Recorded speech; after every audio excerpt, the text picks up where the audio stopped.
For today's video guys, gagawa tayo ng handle ng aking press drill. Kasi ito ay akin na inabutan na walang handle, kulang.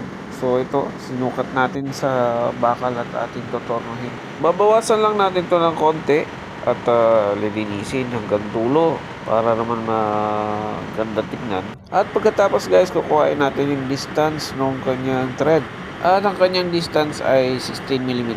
So, kukunin natin yan sa dulo at lalagyan natin ng tanda. Yan ay 16 mm at dun tayo magtatabas para naman sa kanyang thread. At ang sukat nga pala guys ng thread niya ay 12 mm. So, 12 din po yan ang kanyang lalagyan ng thread. So, gagamitan natin yan ng die. Ito ang die na pang outside threading.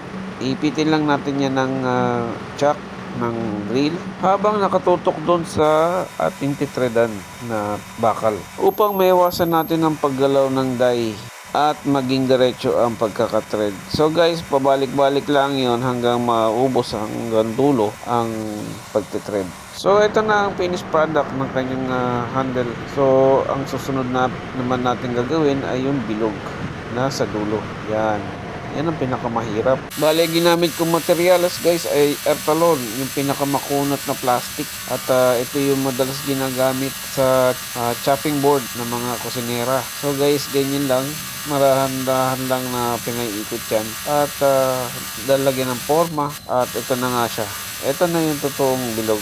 At ito na ang kanya itsura. Bale, kinikinis ko na lang yan gamit ang liha. Para lang muli, huwag gagamit ng gloves kapag ganito kabilis ang ikot ng torno. So guys, binutasan ko siya ng 10.5 na drill para sa kanyang thread. Ito guys ay top, 12 mm top. So ang butas niya ay 10.5 at magkakaroon siya ng thread na 1.5. So isasalang lang natin yan, iikutin sa gitna hanggang sa dulot makapasok siya para magkaroon siya ng thread. So, ito na guys ang finished product ko.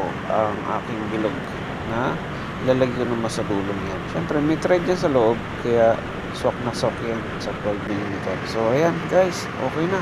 Meron na akong handle na bago. Hindi na ako mahihirapan mamersa. So, guys, thank you for watching.